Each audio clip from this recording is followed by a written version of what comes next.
Ce dimanche 28 mai marquait le dernier jour du Grand Prix de Monaco.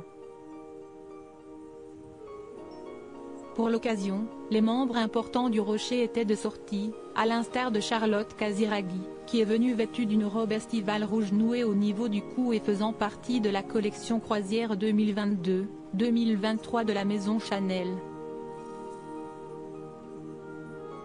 Son fils aîné, Raphaël 9 ans, fruit de son ancien amour pour Gad Elmaleh, arborait un adorable costume bleu nuit.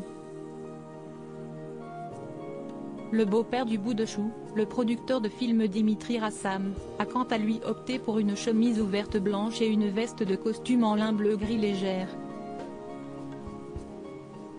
Toujours au sein de la famille royale monégasque, il y avait Louis Ducruet, le fils de Stéphanie de Monaco, et son épouse Marie Chevalier.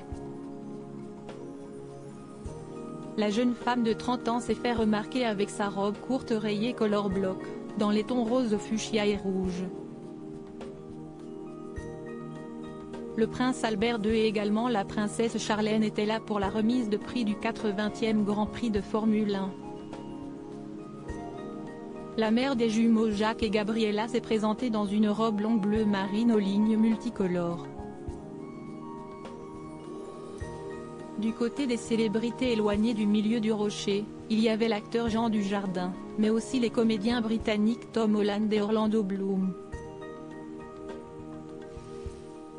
Ce dernier a d'ailleurs saisi l'opportunité de faire un selfie avec le footballeur brésilien Neymar, qui a aussi fait le déplacement. Supérieur à Charlotte Casiraghi, Orlando Bloom, Jean Dujardin. Le Grand Prix de Monaco fait le plein de célébrités.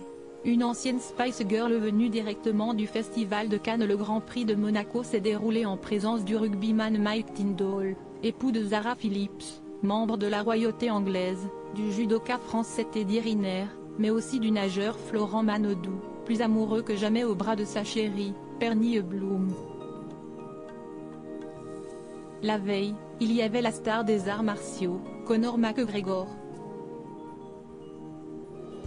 Pour la touche glamour, on pouvait compter sur le top modèle emblématique des défilés Victoria's Secret, Alessandra Ambrosio, ainsi que sur le mannequin Sarah Sampaio et sur l'ancienne Miss France Iris Mittenard. La chanteuse australienne Kylie Minogue, mais aussi l'ex-Spice Girl Geri Halliwell ont assisté à la dernière journée de la compétition de F1, après avoir monté les marches du Festival de Cannes. Cette dernière était venue aux côtés de l'équipe du film Gran Turismo, dans lequel elle joue. Les tourtereaux Catherine Zeta-Jones et Michael Douglas étaient, quant à eux, venus le 27 mai pour les essais. Autres célébrités et influenceurs présents, Lena Situation et Baptiste Giabiconi. Article écrit avec la collaboration de 6 médias Crédit Photo, Bruno Bébert.